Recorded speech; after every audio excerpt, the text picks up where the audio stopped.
조갑제 TV 시청자 여러분 안녕하십니까. 한 2주 전에 제가 스위스 수도인 베른에 갔습니다. 그 구시가지를 걸어갔더니 거기에 1905년에 아인슈타인이 살았던 그 아파트 비슷한 곳이 있었습니다. 그 표시판이 있었습니다. 그때 아인슈타인은 특허국에서 직원으로, 말단 직원으로 근무를 하고 있었습니다. 1905년입니다. 그때 세계 역사를 바꾸는 이론이 만들어졌습니다. 즉, 특수상대성 이론입니다. 특수상대성 이론을 아인슈타인이 머리를 써서 상상력으로, 수학적 상상력, 물리학적 상상력으로 만들어낸 이론이 특수상대성 이론인데, 이 특수상대성 이론에 부수적으로 붙어 있는 유명한 공식이 E = mc 자성입니다. E는 에너지, M은 질량, C는 빛의 속도입니다. 빛의 속도의 자성이니까, 제곱이니까 얼마나 큰 숫자입니까? 이게 특수상대성 이론을 뒷받침하는 공식으로 하나 붙어 있었습니다. 그 공식을 만들어낸 바로 그 자리에 섰습니다. 여러 가지 생각이 일어났습니다. E = mc 제곱. 여기서 두 가지 무기가 만들어졌어요. 하나는 문명의 이기고 하나는 군사적 무기입니다. 즉 핵폭탄이 만들어졌습니다. 원자폭탄이 그 공식을 딛고 해서 만들어졌습니다. 또 하나 원자력 발전이 그 공식으로 만들어졌습니다. 하나는 인류를 편하게 행복하게 하는 것이고 하나는 인류의 재앙이 될 수도 있는, 참 그 공식이 만들어진 그 앞에 서니까 여러 생각이 오고 갔습니다. 한국에는 어떻게 된 판인지, 북한의 원자폭탄은 위험하지 않다고 이런 사람들이 남한의 원자력 발전은 위험하다 해가지고 그 원자력 발전을 없애겠다고 났습니다. 이 원자폭탄과 원자력 발전을 구별하지 못하는 것이 아니냐.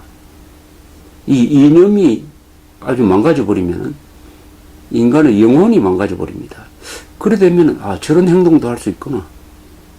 원폭과 원전, 안전한 원전을 위험한 원자폭탄보다 더 위험하다고 생각하는 사람들이 무리하게 세계에서 가장 안전한 한국의 원자력 발전소 건설 계획을 백지화시키겠다고 나오고, 그것을 권력으로 눌러가지고 과학과 사실을 무시하고 그 정책을 지금 추진하겠다고 합니다. 그건 실천될 수가 없습니다. 대한민국이 망한 다음에는 실천될 수 있겠죠. 안 될 일을 이렇게 무리하게 하다가 보면은 결국 자해 행위가 되는데, 그 시행착오 과정에서 수많은 국가 이익이 희생되고, 지금 세계 최고로 안전한 원자력 발전소를 만들어가 지금 영국에 23조 원어치의 수출을 지금 계획하고 있는 이 마당에 우리 정부가 나서가지고 우리나라 원전 위험하다 하면은 수출 산업을 완전히 씨를 말리는 거 아닙니까? 그런 생각이 들었습니다. 아인슈타인의 특수상대성 이론이 나온 그 산실 앞에서 그런 생각이 들었습니다. 어제는 72년 전에 나가사키에 원자폭탄이 떨어진 날입니다. 그 사흘 전에는 히로시마에 처음 원자폭탄이 떨어졌죠. 이 나가사키가 왜 원자폭탄을 맞게 되었느냐, 참 불운합니다. 이 스토리를 한번 말씀드리면서 요새 우리의 주제가 되고 있는 핵무기의 뿌리에 대해서 그 역사적 연원을 좀 설명을 드리려고 합니다. 이 원자폭탄 개발에는 아인슈타인의 역할이 또 결정적이었습니다. 그 사람이 만든 공식에 의해서 원자폭탄이 만들어지는 과정에 또 아인슈타인이 개입하게 됩니다. 이게 참 운명적인 것 같기도 합니다. 1939년 8월입니다. 2차 세계대전, 독일이 폴란드로 쳐들어가서 2차 세계대전이 일어나는 바로 한 달 전입니다. 그때 엘버트 아인슈타인은 프린스턴 대학에서 교수로 있었습니다. 이분이 유대인인데 나치의 탄압을 피해서 미리 미국으로 왔습니다. 아인슈타인을 찾아온 사람이 한 사람이 있었어요. 헝가리 출신 물리학자 레오 스질라드라는 사람이었습니다. 이 사람도 나치를 피해가지고 독일에 살다가 미국으로 망명한 유대인 과학자였습니다. 이 사람은 나중에 뭘 했냐 하면은, 이탈리아 출신 물리학자 엔리코 페르미와 함께 흑연 감속제를 이용을 해가지고 연쇄 반응에 성공해가지고 플루토늄을 생산합니다. 그런 원자로를 만든 사람이에요. 이 스질라드가 자기 친구인 아인슈타인에게 찾아오더니 이런 이야기를 하는 것입니다. 당신이 만든 공식 때문에 큰 일이 생겼다. 나치 독일의 과학자들이 지금 당신이 만든 공식을 가지고 연구를 해가지고 이제 핵 분열에 성공할 단계까지 갔다. 핵 분열은 이미 성공했다. 이제 연쇄 반응 실험에 돌입을 해서 이거 성공하면은 가공할 무기가 만들어진다. 이렇게 말하는 것이었습니다. 이때까지만 해도 아인슈타인은 자기가 발견한 E 이꼴 MC 제곱, 이게 핵무기와 연결된다는 것을 잘 몰랐습니다.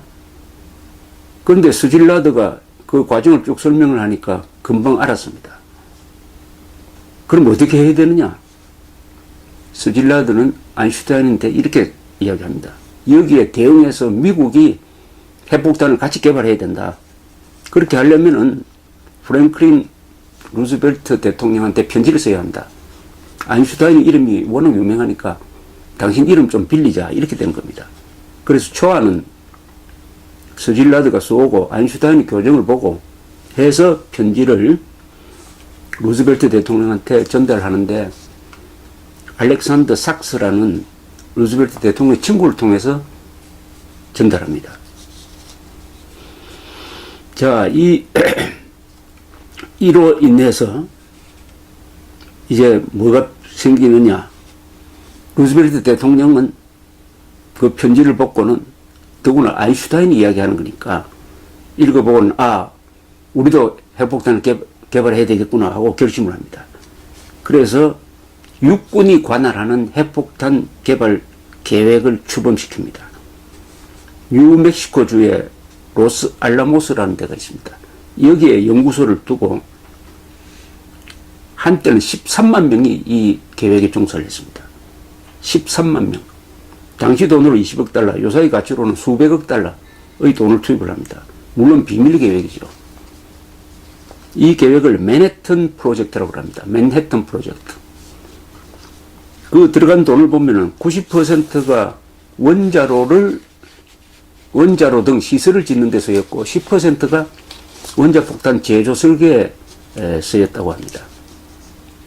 루즈벨트 아인슈타인은 핵개발 계획이 늦게 진행되니까 초조해가지고 1940년 3월에 다시 또 대통령한테 편지를 씁니다. 빨리 좀 만들어 달라고. 그래서 루즈벨트 대통령은 아인슈타인도 그럼 참여시키자. 이렇게 했지만 아인슈타인은 거절했습니다. 아인슈타인은 맨해튼 계획에는 참여하지 않고 이 스질라드라는 사람은 적극적으로 참여를 하게 됩니다. 그런데 1945년에 들어서니까 이제 핵폭탄 개발에 거의 돌입을 했습니다. 성공할 것이 확실해졌습니다. 그런데 이 핵 개발에 중심적인 역할을 했던 그 스질라드라는 사람, 아인슈타인의 친구가 가만히 보니까 이제는 핵폭탄을 쓰지 않아도 독일은 곧 망할 것이고 일본도 망하게 될 것이다. 그러면은 이 가공할 파괴력을 가진 이 원자폭탄을 실전에 써야 되겠느냐 하는 데 대한 회의가 생깁니다. 이제는 또 이 사람이 생각이 변해가지고 어떻게 하느냐면은 아인슈타인을 또 찾아갑니다. 아인슈타인을 통해서 또 루즈벨트 대통령한테 편지를 써달라고 그래요. 뭐냐? 실전에 쓰지 않도록 해달라고. 편지를 보냈지만은 프랭클린 루즈벨트 대통령은 그걸 받아가지고 묵살했습니다. 정치인이 판단하는 건 다르죠. 자, 이렇게 해서 이제 핵폭탄을 쓰지 않고, 이 나중에 알고 보니까 독일에서 핵분열까지 연쇄반응 시험까지 가지 않았습니다. 즉, 핵폭탄 제조 단계까지 가지 않았다는 것이 밝혀져서 너무 과잉 걱정을 한 게 드러났습니다. 이제 남은 것은 일본입니다. 이제 트루먼 대통령이 4월에 루즈벨트가 죽고 나서 이제 트루먼 대통령이 부통령에서 트루먼 대통령이 이제 이 원자폭탄 사용 여부를 결정해야 될 입장이 되었습니다. 스질라드는 또 끈질기게 한 70명의 과학자들로부터 또 이 70명은 다 맨해튼 계획에 참여하고 있던 사람들이에요. 그 사람들이 과학자 서명을 받았습니다. 일본에 투어하지 않았으면 좋겠다. 이 무기가 계속 발전이 되면 인류가 생존의 위협을 받을지로 모른다. 그러니까 일본에 제발 이거 쓰지 않고 어떻게 전쟁이 이르는 방향이 없는지 검토해달라고 편지를 썼습니다. 그러나 이 탄원서는 대통령한테 전달이 되지 않았습니다. 트루먼 대통령한테 전달이 되지 않았습니다. 그때 오키나와를 점령한 미군은 이제 최종적으로 일본에 상륙하는 작전을 구상을 하고 있습니다. 일본은 이제 결사항전을 결심해가지고 여자까지 죽창 들고 나오는 이런 전략을 구상을 하고 있었습니다. 가만 계산해 보니까 미군 피해가 한 100만 명이 될 것이다. 오키나와를 점령하는데 미군이 한 10,000명 정도 죽었습니다. 일본군은 한 10만 명이 죽었습니다. 그런데 그보다 엄청 큰 일본 본토에 들어가면 결사항전할 것이다. 100만 명이 죽거나 다칠 것이다. 엄청난 인명피해가 예상이 되었습니다. 그러면은 그때 트루먼 대통령의 선택은 뭡니까? 100만 명 희생되지 않고도 이길 수 있는 무기가 있는데 이걸 만약 쓰지 않고 100만 명을 죽게 한 다음에 일본의 항복을 받아들였다는 사실이 나중에 알려지면은 미국 사람들 가만히 있겠습니까? 그러니까 원자폭탄을 쓰지 말라는 이 건의는 먹힐 상황이 아니었습니다.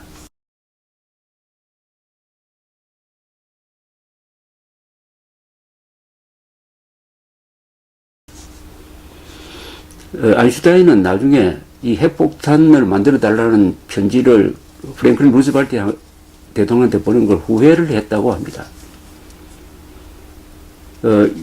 이다음에 이제 이 핵폭탄을 어떻게 쓰느냐, 어디에 떨어뜨리느냐는 문제가 이제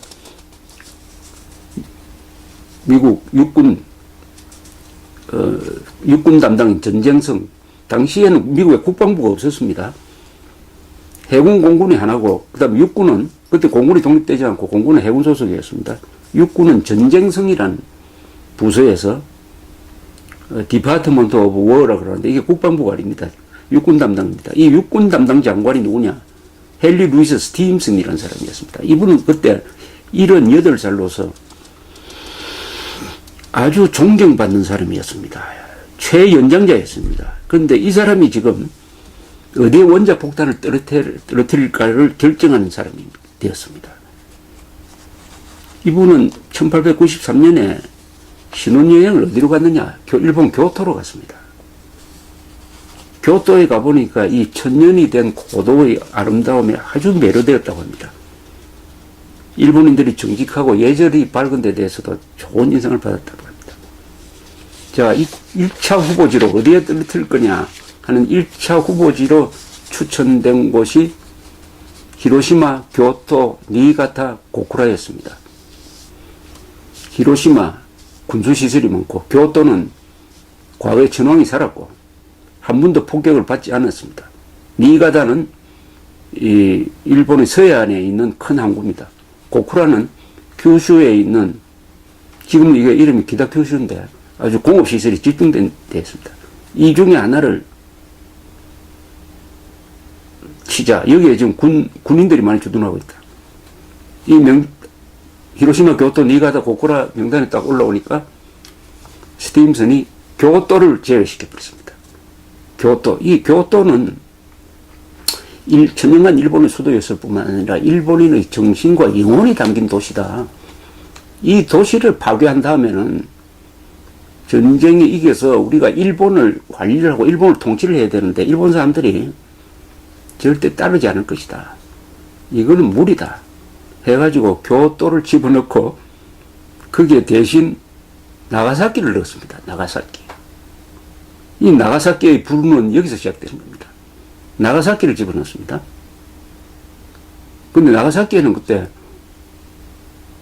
미군 포로 수용소가 있었습니다. 수백 명이 거기 있었어요. 물론 한국인들도 많이 살고 있었습니다. 1945년 8월 6일 새벽입니다. 사이판 옆에 있는 티니안 섬에서 출발한 미군의 B-29 폭격기가 오전 8시 15분 히로시마 상공입니다. 상공에 왔습니다. 출퇴근 시간이었어요. 폭탄을 떨어뜨렸습니다. 이게 우라늄탄입니다. 리틀보이라는 별명을 가졌습니다. 570m 상공에서 터졌습니다. 7만 명이 목숨을 잃었습니다. 후유증으로 더 많이 죽었습니다. 한국인들이 여기서 또 많이 희생이 됐습니다. 그래도 항복을 하지 않는 거예요. 8월 9일입니다. 사흘 뒤입니다. 8월 9일 새벽 소련이 일본에 대해서 선전포고를 하고 만주를 침공하기 시작을 했습니다.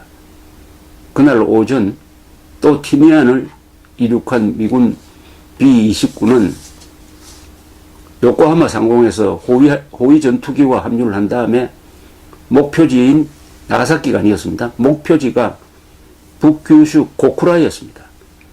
고쿠라의 원자폭탄을 떨어뜨리기 위해서 고쿠라 상공에 도착을 했습니다. 근데 고쿠라에서는 안개가 자욱하고 연기가 차 있어가지고 목표물을 발견하기가 어렵습니다. B-29가 몇 번 그 위를 선회를 했으나 목표물이 지정되어 있었는데 그걸 육안으로 볼 수가 없는 거예요. 계속 돌 수도 없고 그 대신 그게 안 될 때는 대체지로 선정된 것이 나가사키였습니다. 고쿠라가 안 되면은 나가사키를 쳐라. 돌아오면서 나가사키에 왔습니다. 나가사키에서도 구름이 덮여 있었어요. 근데 몇 분 돌았는데 이제 기름이 떨어지고 있었습니다.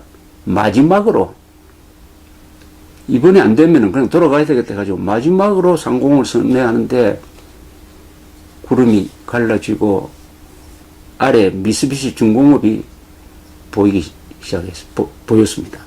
바로 그것으로 플루토늄탄, 팻맨이라는 별명을 가진 플루토늄탄을 떨어뜨렸습니다. 상공 500m 상공에서 터졌습니다. 오전 11시가 지난 시점이었어요. 이 플루토늄탄은 폭발력으로는 히로시마에 떨어뜨린 것보다 한 40%가 더 강했습니다. 그러나 나가사키는 산이 많았어요. 피해는 다소 적었습니다. 미군포로 수백 명도 죽었습니다. 그 6일 뒤에 항복을 하게 되는 거죠. 일본이. 그런데 이 원자폭탄 두 발이 한국인의 운명과도 밀접한 관계가 있습니다. 만약 말이죠. 이 원자폭탄을 이때 쓰지 않았다면은 어떻게 됐느냐. 이 원자폭탄 두 발 때문에 무고한 일본 민간인이 희생된 것은 그야말로 참 안타까운 일이죠. 근데 원자폭탄 두 발이 떨어뜨린 결과로서 어떤 일이 일어났느냐 하면은 일본이 8월 15일에 항복을 하게 됐습니다.